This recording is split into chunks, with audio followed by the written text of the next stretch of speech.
ഇപ്പോൾ ഈ അടുത്ത കാലത്ത് എനിക്ക് ഫീൽ ചെയ്ത സംഭവങ്ങൾ, മോനെ ഈ ആവശ്യമില്ലാതെ തെറ്റിദ്ധരിച്ച് അതിൻ്റെ പിന്നിൽ ആരോ ഉണ്ട് കേട്ടോ, 100% ആരോ ഉണ്ട്.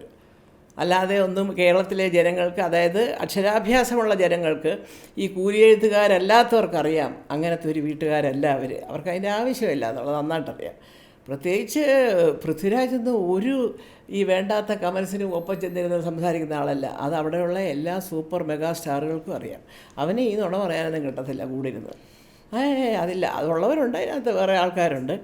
അപ്പോൾ അതുകൊണ്ട് തന്നെ അവനെക്കുറിച്ച് ഇത് എന്തറിഞ്ഞിട്ടാണ് ഇവന്മാരൊക്കെ ഈ അടുത്ത കാലത്തുണ്ട് ഏതോ ഒരു സോഷ്യൽ മീഡിയയിൽ ഒരു ചതിച്ചു മോഹൻലാൽ എന്നൊക്കെ പറയും. മോഹൻലാൽ പറയത്തില്ലല്ലോ ഞങ്ങൾ ചതിക്കുമെന്ന്, എൻ്റെ മോൻ ചതിക്കുമെന്ന് ഒരു കാലത്തും പറയത്തില്ല. ഞാൻ എഴുതി വെച്ച് തരാം ഒരു സ്റ്റാമ്പ് പേപ്പർ. ഓരോരുത്തർ പറയുന്നുണ്ടല്ലോ പോക്കറ്റിൽ എഴുതി വെച്ചിട്ടുണ്ടെന്ന്. അതുപോലെ ഒരു 100 രൂപ പത്രം വാങ്ങിച്ചിരുന്നാൽ ഞാൻ ഒപ്പിട്ട് എഴുതി തരാം. ഒരു കാലത്തും മോഹൻലാൽ പറയത്തില്ല ഞാനോ എൻ്റെ മക്കളോ എൻ്റെ കുടുംബമോ അദ്ദേഹത്തെ ചതിക്കാനിരിക്കുന്നവരാണെന്ന് പറയത്തില്ല.